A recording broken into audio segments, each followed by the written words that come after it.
क्या कभी इस बात पे गौर किया है कि मतलब जो इंसान लोगों को सबसे ज्यादा हंसाता है ना, अक्सर वही अपने अंदर सबसे गहरा दर्द छुपाने में सबसे आगे होता है। हाँ बिल्कुल, ये एक बहुत ही आम मनोवैज्ञानिक सच है ना? और आज हम अपनी इस गहरी चर्चा में या कह लें इस डीप डाइव में कुछ ऐसा ही समझने वाले हैं। तो चलिए इसे थोड़ा और गहराई से समझते हैं। आज का हमारा विषय है 2009 की बॉलीवुड फिल्म अजब प्रेम की गजब कहानी। राजकुमार संतोषी वाली, राइट? हाँ बिल्कुल वही। अब देखिए, जब भी हम किसी रोमांटिक कॉमेडी की बात करते हैं तो हमारे दिमाग में एक बहुत ही तयशुदा सा फॉर्मूला आता है। एक लड़का है, एक लड़की है, कुछ मजेदार गलतफहमियां होंगी, ठहाके लगाने वाले सीन होंगे। एग्जैक्टली और अंत में सब कुछ खुशी खुशी खत्म हो जाएगा। अमूमन ऐसी कहानियों को लोग सिर्फ मनोरंजन या मतलब मूड हल्का करने का जरिया मान लेते हैं। हाँ, किसी गंभीर जीवन दर्शन की उम्मीद तो उनसे कोई नहीं करता। सही कहा। लेकिन आज हमारा मिशन ही यही है, हम ये डिकोड करेंगे कि कैसे ये फिल्म, जो बाहर से महज एक हंसाने वाली हल्की फुल्की कहानी लगती है, असल में निस्वार्थ प्यार, भारी त्याग और इंसान की इमोशनल मैच्योरिटी का एक बहुत ही गहरा मनोवैज्ञानिक पाठ पढ़ाती है। यहाँ सबसे आकर्षक बात यह है कि जब हम इस सिनेमा के उस कॉमेडी वाले आवरण को हटाते हैं ना और किरदारों के दिमाग के अंदर झांकते हैं, तो पाते हैं कि ये कहानी महज एक लड़का लड़की के मिलने की दास्तान नहीं है। तो फिर ये क्या है? यह असल में खोखले आकर्षण और जमीनी हकीकत वाले सच्चे प्यार के बीच के उस बारीक फर्क को समझने का सफर है। मतलब अगर आप शुरुआत देखें तो दोनों ही मुख्य किरदार अपनी अपनी एक काल्पनिक दुनिया में जी रहे होते हैं। हाँ, रणबीर कपूर का किरदार प्रेम और कैटरीना कैफ का किरदार जेनी। बिल्कुल। अब कहानी की शुरुआत में प्रेम का जो व्यक्तित्व उभर कर आता है, वो किसी गंभीर नायक का तो बिल्कुल नहीं है। अरे नहीं, बिल्कुल नहीं। वो तो एक ऐसा लड़का है जो जिम्मेदारियों से कोसों दूर है। मतलब पढ़ाई में कमजोर है और हर दिन अपने पिता से नाकारा होने के ताने सुनता रहता है। हाँ, लेकिन इसके बावजूद वो खुद को अपनी दुनिया का इकलौता मसीहा या हीरो समझता है। उसका वो हैप्पी क्लब याद है आपको? बिल्कुल। और यहाँ मुझे आजकल का वो बर्ताव याद आता है जिसे मतलब सोशल मीडिया की भाषा में मेन कैरेक्टर सिंड्रोम कहा जाता है। अरे हाँ, ये बहुत ही सटीक तुलना है ना? मतलब जहां इंसान बिना कोई ठोस काम किए खुद को किसी फिल्म का मुख्य पात्र मान बैठता है। प्रेम का जो हैप्पी क्लब है, उसका घोषित मकसद तो शहर के लोगों की मदद करना है, लेकिन उनका तरीका इतना नाटकी है कि वो मदद कम और तमाशा ज्यादा लगता है। बिल्कुल, वो हर जगह किसी हीरो की तरह एंट्री लेना चाहता है। और फिर जब उसकी मुलाकात जेनी से होती है तो वही पुराना घिसा पिटा फॉर्मूला स्क्रीन पर आता है। वो हवा का चलना और स्लो मोशन वाला सीन। हाँ, पीछे बजता हुआ रोमानी संगीत और वो सब। जेनी के पिता बहुत सख्त हैं, वो अंदर से काफी अकेली है और उसे प्रेम की ये अजीब हरकतें मजाकिया जरूर लगती हैं, लेकिन वो उसे गंभीरता से नहीं लेती। सही बात है। तो यहाँ मुझे एक उलझन हो रही है और मैं आपसे पूछना चाह रही थी कि क्या शुरुआत में प्रेम सच में जेनी से प्यार करता है या वो बस अपनी ही रची हुई उस काल्पनिक फिल्म का हीरो बनने का आनंद ले रहा है जिसमें उसे एक हीरोइन की जरूरत थी? ये एक बहुत ही शानदार सवाल है। अगर हम इस मुख्य पात्र वाली मानसिकता के पीछे के मनोविज्ञान को देखें ना, तो प्रेम का ये शुरुआती बर्ताव दरअसल खुद को साबित करने की एक कोशिश है। मतलब वैलिडेशन ढूंढ रहा है वो? बिल्कुल, अपनी अहमियत साबित करने की एक बहुत ही गहरी चाह को दर्शाता है ये। देखिए, जब किसी इंसान को खासकर एक युवा को उसके घर में लगातार नकारा जाता है, जैसे उसके पिता हमेशा उसे डांटते रहते हैं। हाँ, जब उसे ये एहसास दिलाया जाता है कि उसका कोई मोल नहीं है, तो उसका दिमाग एक रक्षा तंत्र तैयार करता है, एक डिफेंस मैकेनिज्म। अच्छा, तो ये हैप्पी क्लब और ये सब उसी का हिस्सा है? एग्जैक्टली। प्रेम का हैप्पी क्लब और उसका हीरो बनने का नाटक उसी रक्षा तंत्र का हिस्सा है। वो बाहर की दुनिया में वो सम्मान और रुतबा खोजना चाहता है जो उसे घर पर नहीं मिलता। समझ गई। और जेनी के प्रति उसका जो शुरुआती आकर्षण है ना, वो इसी खालीपन को भरने की कोशिश है। वो एक बहुत ही मासूम लड़का है जिसे खुद नहीं पता कि किसी से जुड़ने का असली मतलब क्या होता है। मतलब उसे लगता है कि बस लड़की को इम्प्रेस कर लिया तो काम हो गया। हाँ, वो बस एक लड़की को प्रभावित करके खुद की नजरों में और समाज की नजरों में अपना कद बड़ा करना चाहता है। तो इसका मतलब वो प्यार से ज्यादा अपनी खुद की एक छवि के प्यार में। बिल्कुल सही कहा। लेकिन कहानी में असली भूचाल तब आता है जब प्रेम की ये काल्पनिक दुनिया हकीकत की ठोस दीवार से टकराती है। जब उसे पता चलता है कि जेनी तो पहले से ही किसी राहुल नाम के लड़के से प्यार करती है। हाँ, वो वाला सीन जो कॉमेडी और दर्द के बीच झूलता है। एग्जैक्टली। अब एक मिनट रुकिए, हाँ। यहाँ एक बहुत ही दिलचस्प बात सामने आती है।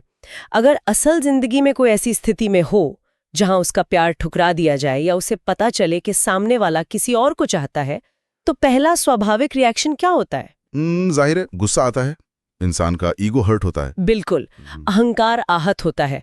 इंसान या तो बदला लेना चाहता है या फिर पूरी तरह से कटकर दूर हो जाता है। हाँ, फिल्मों का भी तो यही आम क्लीशे है ना कि हीरो हमेशा अपने राइवल को नीचा दिखाने की कोशिश करता है। सही कहा। लेकिन प्रेम का दिल टूटता है और अगले ही पल वो अपने सारे दर्द को एक झटके में छुपाकर जेनी से कहता है, मैं तुम्हारी मदद करूंगा। तो क्या प्रेम का इतनी जल्दी हार मान लेना और जेनी की राहुल से मिलने में मदद करना थोड़ा अवास्तविक नहीं लगता? मेरा मतलब है, क्या ये उसकी महानता है या महज एक बेवकूफ़ी भरी मासूमियत? ये एक बहुत ही महत्वपूर्ण सवाल खड़ा करता है। ये अवास्तविक इसलिए लगता है क्योंकि हमारे समाज ने हमें प्यार को एक अधिकार की तरह देखना सिखाया है। हाँ, एक प्रॉपर्टी की तरह। बिल्कुल, हमारा दिमाग इस तरह से काम करता है कि जिस चीज से हम लगाव रखते हैं उस पर हमारा एकाधिकार होना चाहिए। मनोविज्ञान में इसे अधिकार जताने की भावना कहते हैं, जो सीधे तौर पर हमारे अहंकार से जुड़ी होती है। Possessiveness, right? हाँ, पोजेसिवनेस। लेकिन प्रेम का जो किरदार है वो इस सांसारिक अहंकार से कोसों दूर है। जब वो कहता है कि मैं तुम्हारी मदद करूंगा, तो वो कोई चाल नहीं चल रहा होता। वो सच में मदद करना चाहता है। हाँ, उसकी मासूमियत ही उसकी सबसे बड़ी ताकत बन जाती है। उस पल में प्रेम की सहानुभूति उसके अहंकार पर हावी हो जाती है। सच्चा प्यार सामने वाले को पाने में नहीं बल्कि उसे खुश देखने में है। अरे वाह, ये तो बहुत ही गहरी बात है। और ये कोई किताबी बात नहीं है, ये एक बहुत ही गहरी भावनात्मक अवस्था है जहां आप दूसरे इंसान की तकलीफ को अपनी तकलीफ से बड़ा मान लेते हैं। बिल्कुल, और यहीं से ये फिल्म एक आम कॉमेडी की खोल से बाहर निकलकर कुछ बहुत गहरा कहने लगती है। मुझे वो सीन याद आ रहा है जब जेनी के सख्त पिता उसकी जबरदस्ती कहीं और शादी तय कर देते हैं। वो भागने वाला सीक्वेंस। हाँ, जेनी डरी हुई है और प्रेम अपने उसी बेवकूफ़ों वाले हैप्पी क्लब को लेकर उसे घर से भगाने का प्लान बनाता है। वो रेलवे स्टेशन वाला सीन याद है? हाँ, बिल्कुल, बहुत ही शानदार सीन है वो। बाहर से देखने पर वो सीन पूरी तरह से फिजिकल कॉमेडी का नमूना है। इधर उधर भागना, छुपना, वो गलत टाइमिंग से पैदा हुआ तनाव, दर्शक तो हंस हंस कर लोटपोट हो जाते हैं। लेकिन अगर गहराई से सोचें तो उस कॉमेडी के पर्दे के पीछे क्या चल रहा है? एक इंसान अपना सुकून, अपनी इज्जत और अपना दिल दांव पर लगा रहा है। वो कॉमेडी दरअसल प्रेम के आंतरिक दर्द को छुपाने का एक तरीका बन गई है। बिल्कुल, और उस सीन की रूपरेखा ही इसी बात पर टिकी है कि कैसे इंसान अपनी सबसे बड़ी तकलीफों को मजाक के पीछे छुपा लेता है। प्रेम अब अपनी कहानी का हीरो नहीं रहा। सही कहा। वो खुद अपनी मर्जी से जेनी की कहानी का सपोर्टिंग एक्टर यानी सहायक पात्र बन गया है। और जब वे दोनों साथ सफर पर निकलते हैं तो कहानी एक नए मनोवैज्ञानिक पहलू को छूती है। शब्दों और कर्मों के बीच का फासला, है ना? Exactly. Action speak louder than words. सफर के दौरान हम देखते हैं कि दोनों के बीच एक बिना शर्त वाला रिश्ता बन रहा है। वे खाना शेयर कर रहे हैं, मजाक कर रहे हैं। और प्रेम हर पल बिना किसी दिखावे के जेनी की हिफाजत कर रहा है। यहाँ कोई बड़ा ड्रामा नहीं है, बस दो इंसानों का एक दूसरे के स्वभाव के साथ सहज हो जाना है। और तभी कहानी में राहुल की एंट्री होती है। राहुल का आना पूरे समीकरण को ही पलट देता है। बिल्कुल, राहुल देखने में अच्छा है लेकिन असल में काफी स्वार्थी है। हाँ, मतलब जेनी के साथ उसके रिश्ते में कोई जमीनी सच्चाई है ही नहीं। वो जेनी को पूरी तरह समझ ही नहीं पाता और उसके प्यार में कोई गहराई नहीं है। राहुल को देखकर मुझे एक बहुत ही दिलचस्प तुलना याद आती है। अच्छा, क्या तुलना? राहुल बिल्कुल किसी बहुत ही महंगे, चमकदार और नए बाजार में आए गैजेट की तरह है। गैजेट? दिलचस्प है, बताइए कैसे? देखिए, जब आप उसे दुकान की शेल्फ पर देखते हैं तो उसकी चमक आपको अपनी तरफ खींचती है। आपको लगता है कि बस ये ही वो चीज है जिसकी आपको जरूरत है। लेकिन जब आप उसे रोजमर्रा की असल जिंदगी में इस्तेमाल करना शुरू करते हैं तो पता चलता है कि उसकी बैटरी लाइफ तो कुछ घंटों की भी नहीं है। जरा सी मुश्किल आई नहीं कि वो स्विच ऑफ हो जाता है। अरे वाह, ये तो बहुत ही सटीक एनालॉजी है ना? और दूसरी तरफ हमारा प्रेम है, जो एक बहुत ही भारी भरकम, दिखने में साधारण से पावर बैंक की तरह है। हाँ, पावर बैंक। हाँ, आप उसे किसी को दिखाकर अपनी शान नहीं बढ़ा सकते। लेकिन जब आपके गैजेट की बैटरी रेड जोन में आ जाती है और सब कुछ बंद पड़ने लगता है, तब वही पावर बैंक चुपचाप आपको बैकअप देता है। बिल्कुल। और उस पावर बैंक वाली बात का सबसे दिलचस्प पहलू ये है कि किसी को भी पावर बैंक की अहमियत तब तक समझ नहीं आती जब तक कि उसका चमकदार फोन पूरी तरह से बंद होने की कगार पर ना पहुंचाए। एग्जैक्टली। इंसान का दिमाग अक्सर इस खोखले आकर्षण का बहुत जल्दी शिकार हो जाता है। और जेनी की मानसिक स्थिति भी बिल्कुल ऐसी ही है। मतलब वो उस इन्फैचुएशन में फंसी हुई है। हाँ, उसके पिता बहुत सख्त थे, जिसकी वजह से वो हमेशा एक परिकथा वाले बचाव की उम्मीद कर रही थी। राहुल उसके लिए उस परिकथा का राजकुमार था। और वो राहुल की सिर्फ बातों कर फिदा थी। बिल्कुल। जेनी बार बार राहुल की तारीफ करती है, उसके ख्यालों में खोई रहती है, और उस वक्त प्रेम के मनोविज्ञान को समझना बहुत जरूरी है। वो इंसान अंदर से टूट रहा है, उसका दिल तो छलनी हो चुका है। हाँ, लेकिन वो जोर जोर से हंसकर अपना दर्द पी रहा है। हद तो तब हो जाती है जब वो खुद जेनी को राहुल के पास जाने के लिए प्रेरित करता है। ये निस्वार्थता की चरम सीमा है, मतलब पीक सेल्फलेसनेस। लेकिन जैसा आपने कहा, action speak louder than words. Jenny के अवचेतन मन यानी उसके सबकॉन्शियस में ये बात धीरे धीरे बैठ रही होती है कि राहुल के पास सिर्फ खोखली बातें हैं, जबकि प्रेम के पास संकट के समय का सच्चा साथ है। बिल्कुल। वो कहते हैं ना कि जब आंखें बंद होती हैं तो इंसान को आवाजें सुनाई देती हैं, हाँ। लेकिन जब आंखें खुलती हैं तो उसे असलियत दिखाई देती है। जेनी के साथ भी यही हो रहा था। सफर के दौरान प्रेम ने उसके लिए जो छोटी छोटी चीजें की थी, वो अब उसके दिमाग में वापस आ रही थी। उसे समझ आने लगा था कि किसने बिना कुछ मांगे हमेशा उसे सुरक्षित महसूस कराया। लेकिन ये एहसास इतनी आसानी से नहीं आता है। नहीं, बिल्कुल नहीं। इंसान को अपनी सबसे गहरी सच्चाइयों का सामना करने के लिए अक्सर एक बहुत बड़े झटके की जरूरत होती है। हाँ, और वो झटका तब लगता है जब प्रेम वहां से चला जाता है। एग्जैक्टली। अपनी भावनाओं के चरम पर पहुंचकर उन्हें अलग होना पड़ता है। जब प्रेम को लगता है कि जेनी अब राहुल के साथ खुश रहेगी, तो वो एक बहुत ही कठोर फैसला लेता है और उससे दूर चला जाता है। और यहीं हम प्रेम के किरदार में सबसे बड़ा बदलाव देखते हैं। वो अचानक से वो जोकर बनना छोड़ देता है। वो अकेले में फूट फूट कर रोता है। हाँ। मुझे लगता है कि ये क्लाइमैक्स का सीन इस पूरी कहानी का सबसे भारी पल है, क्योंकि यहाँ उसकी सारी बचकानी हरकतें खत्म हो जाती हैं और उसके चेहरे से वो हैप्पी क्लब वाला हंसता हुआ मुखौटा पूरी तरह टूट कर गिर जाता है। अगर हम इसे बड़ी तस्वीर से जोड़कर देखें तो वो मुखौटा टूटना बहुत जरूरी था। मनोविज्ञान के नजरिए से देखें तो जब किसी इंसान का डिफेंस मैकेनिज्म अपनी जरूरत पूरी कर चुका होता है और जब वो असलियत को पूरी तरह से स्वीकार कर लेता है, हाँ, तब उसे उस झूठी हंसी की जरूरत नहीं रह जाती। प्रेम का अकेले में रोना उसकी हार नहीं है, बल्कि ये इस बात का सबूत है कि उसने अपने दर्द को स्वीकार कर लिया है। वो एक परिपक्व इंसान बन गया है। बिल्कुल।